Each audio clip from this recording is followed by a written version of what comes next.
السلام علیکم ورحمۃ اللہ وبرکاتہ. جی لیسن سٹارٹ کرتے ہیں آج کا.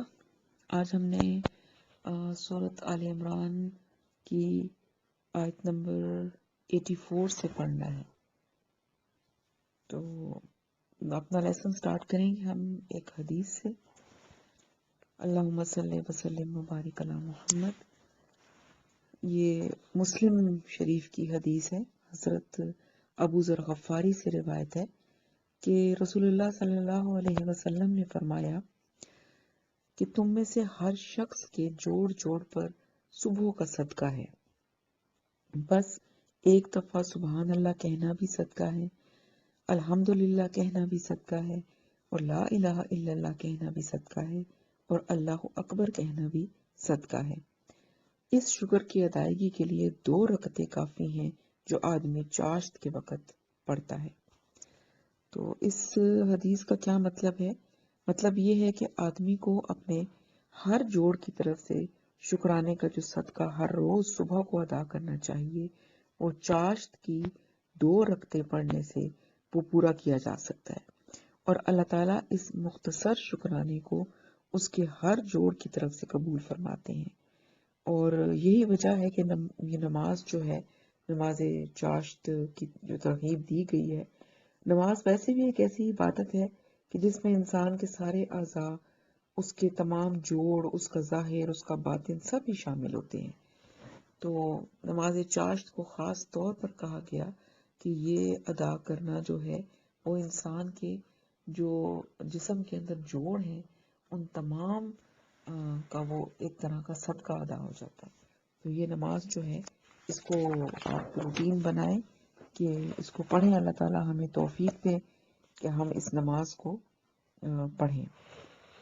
اور ایک اور حدیث یاد آئی کہ جو کہ حضرت عائشہ صدیقہ سے روایت ہے. وہ فرماتی ہیں کہ رسول اللہ صلی اللہ علیہ وسلم جب چاشت کی نماز پڑھتے تھے تو اکثر 4 رکعات پڑھتے تھے اور کبھی کبھی اس سے زیادہ بھی پڑھتے تھے. لیکن خود حضرت عائشہ جو ہیں ان کا یہ معمول تھا کہ وہ 8 رکعات پڑھا کرتی تھیں، اور ان کو یہ رکعتیں اتنی محبوب تھیں کہ وہ فرماتی ہیں کہ اگر میرے والدین پھر سے دنیا میں حیات ہو کر آ جائیں تو ان کی زیارت اور ملاقات کی جو مسرت اور مشغولیت میں ہوں گی، اس حالت میں بھی میں ان رکعتوں کو کبھی نہیں چھوڑوں گی. یعنی اتنی زیادہ ان کو یہ چاشت کی رکعتیں عزیز تھیں کہ اس حالت میں بھی وہ کہتی ہیں کہ میں یہ رکعتیں جو ہے نہیں چھوڑوں گی. تو اللہ تعالیٰ ہمیں بھی توفیق دے کہ ہم چاشت کی نماز جو ہے اس کو پڑھیں، جو کہ 2 بھی ہو سکتی ہیں، 4 بھی ہیں، 8 بھی آتی ہیں، جتنی بھی پڑھ سکتے ہیں وقت کے حساب سے. اللہ تعالیٰ ہم سب کو توفیق دے کہ ہم ان کو اپنا معمول بنائیں کہ ہم یہ نماز پڑھا کریں. تو اچھا، اس کا ٹائم کا بھی میں آپ کو بتا دوں کہ اگر تو ہم فجر کی نماز جب پڑھتے ہیں اور جب سورج نکل آتا ہے تو سورج نکلنے کے تقریباً 10-15 منٹ کے بعد جو ٹائم ہوتا ہے اس ٹائم پر پڑھے جانے والے نوافل کو اشراق، وہ شروق کہتے ہیں. شروق تو ہوتا ہے نا کہ وہ ٹائم، تو وہ اشراق کی نماز کہلاتی ہے. تو لیکن یہی جب تھوڑا سورج اور زیادہ اوپر چڑھ جاتا ہے اور یعنی کہ تقریباً 10-1 بجے کا ٹائم سمجھ لیں، تو اس ٹائم سے لے کر ظہر یا زوال کے ٹائم سے پہلے جو وقت ہے اس میں جب یہ نفل پڑھے جائیں گے تو یہ چاشت کے نفل کہلائیں گے. تو اگر ہو سکے تو اشراق بھی پڑھیں، چاشت بھی پڑھیں. نہیں تو یہ ہے کہ کوئی ایک جو ہے وہ ضرور پڑھ لیں، یا اشراق پڑھ لیں یا چاشت پڑھ لیں، جیسے جس حساب سے بھی وقت ملے. تو اللہ تعالیٰ ہمیں توفیق عطا فرمائے. تو اب اپنا لیسن سٹارٹ کرتے ہیں. جی، سورۃ آل عمران آیت نمبر 84 سے ہم نے سٹارٹ کرنا ہے. تو آپ سب سے پہلے ٹرانسلیشن لکھنا شروع کریں. اعوذ باللہ من الشیطان الرجیم، بسم اللہ الرحمن الرحیم. رب اشرح لی صدری ویسر لی امری واحلل عقدۃ من لسانی یفقہوا قولی. جی قل کہہ دے.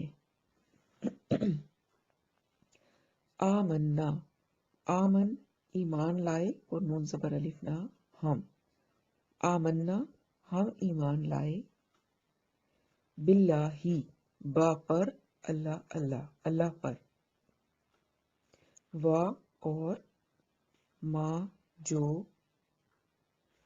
انزلہ نازل کیا گیا. نازل کیا گیا ہم نے کیوں کہا؟ کیونکہ مضارع کی علامت کے اوپر پیش آئی ہوئی ہے. تو جب مضارع کی علامت پہ پیش آتی ہے تو پھر وہ پیسو وائس بن جاتا ہے. نازل کیا گیا علینا علا پر نا ہم پر.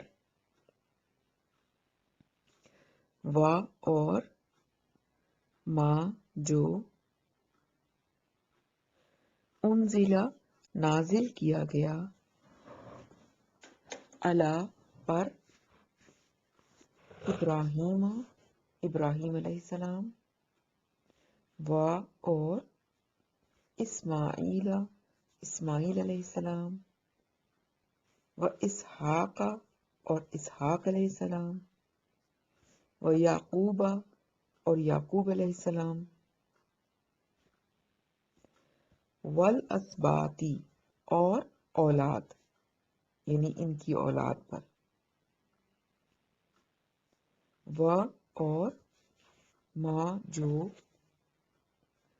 اوتیا دیا گیا موسیٰ موسیٰ علیہ السلام کو. و عیسیٰ اور عیسیٰ علیہ السلام کو. والنبیون اور نبیوں کو. اور نبیوں کو واو نون آ گیا نا، تو اس واو نون آپ کو پتہ ہے جمع کی علامت ہے، اس لیے نبیوں آئے گا. اور نبیوں کو من سے ربیہم ربی رب ہم ان کے رب آگے بریکٹ میں لکھ لیں کی طرف سے. من ربیہم ان کے رب کی طرف سے. لا نہیں نفرقو ہم فرق کرتے. یہ پہلا نون جو ہے یہ کیا ہے؟ مضارع کی علامت، اور اس کا مطلب ہوتا ہے ہم فرق کرتے. بینا درمیان احدن کسی ایک کے من سے ہم ان میں سے. و اور نحن ہم لہو لام لیے ہو اس کے لیے مسلمون فرما بردار ہیں. و اور من جو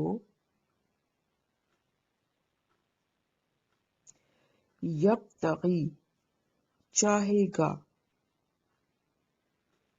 یا کو کا مطلب آپ وہ لکھ سکتے ہیں مضارع کی علامت ہے. یبتغی وہ چاہے گا غیر سوائے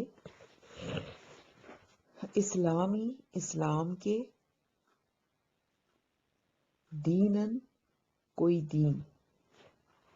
کیونکہ تنوین پہ اینڈ ہو رہا ہے اس لیے ہم نے کوئی کا اضافہ کر لیا جو ہم کر سکتے ہیں. کوئی دین. فلن تو لن ہرگز نہیں. لن کا مطلب ہوتا ہے ہرگز نہیں. یقبلا قبول کیا جائے گا. کیونکہ یا کے اوپر پیش آ گئی تو اس لیے اس کو ہم پیسے وائس میں لے جائیں گے. قبول کیا جائے گا من سے اس سے. و اور ہوا وہ فی میں الآخرتی آخرت، من سے الخاسرین خسارہ اٹھانے والے،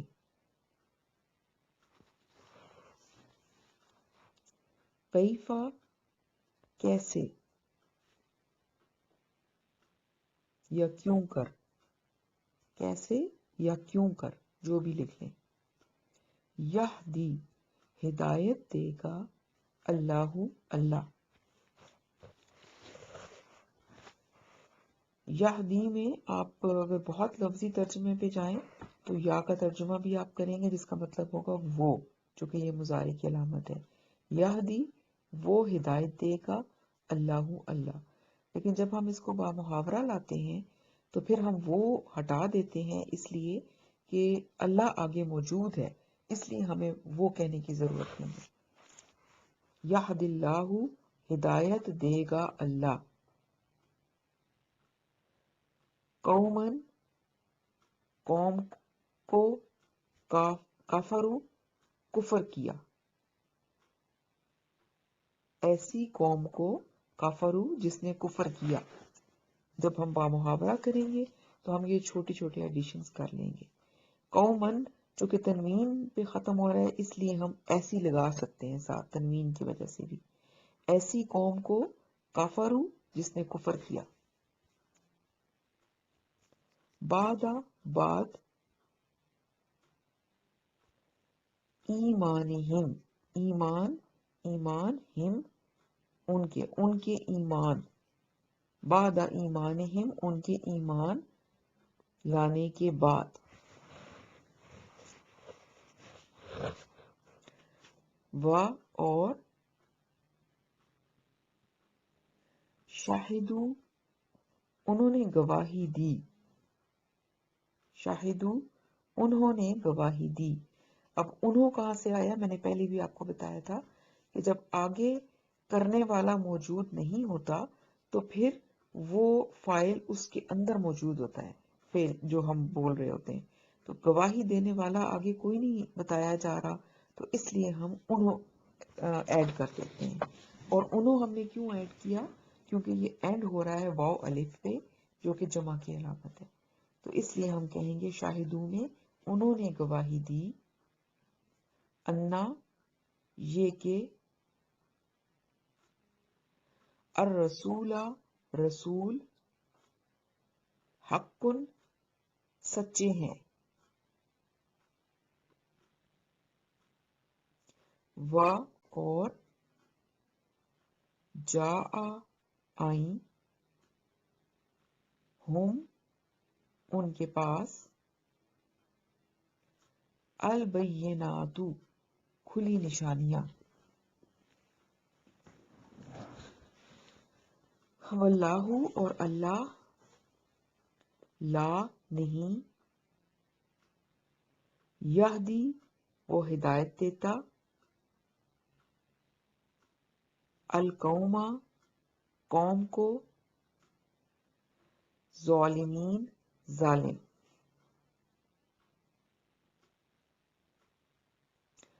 اولئک یہی لوگ ہیں، جزاؤہم جزاؤ سزا، ہم ان کی سزا، انا یہ کہ علیہم علا پر، ہم ان پر،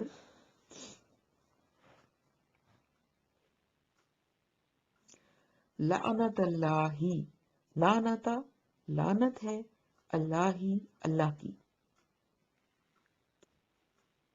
والملائکتی اور فرشتوں کی،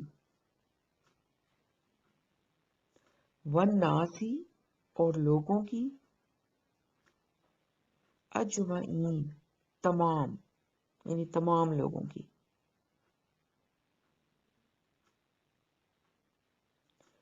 خالدین ہمیشہ رہیں گے،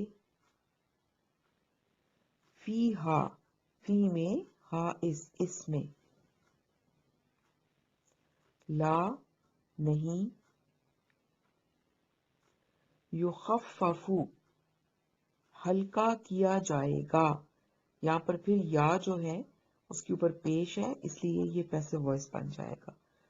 تو یخفف تخفیف کی جائے گی یا ہلکا کیا جائے گا.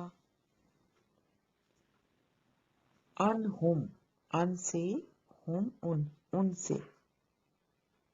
العذاب عذاب. وا اور لا نہیں، ہم وہ، ینظرون مہلت دیے جائیں گے. پھر دیکھیں یا پہ پیش آئی مضارع کی علامت پر تو یہ پیسو وائس کی طرف چلا گیا. ینظرون مہلت دیے جائیں گے. الا مگر،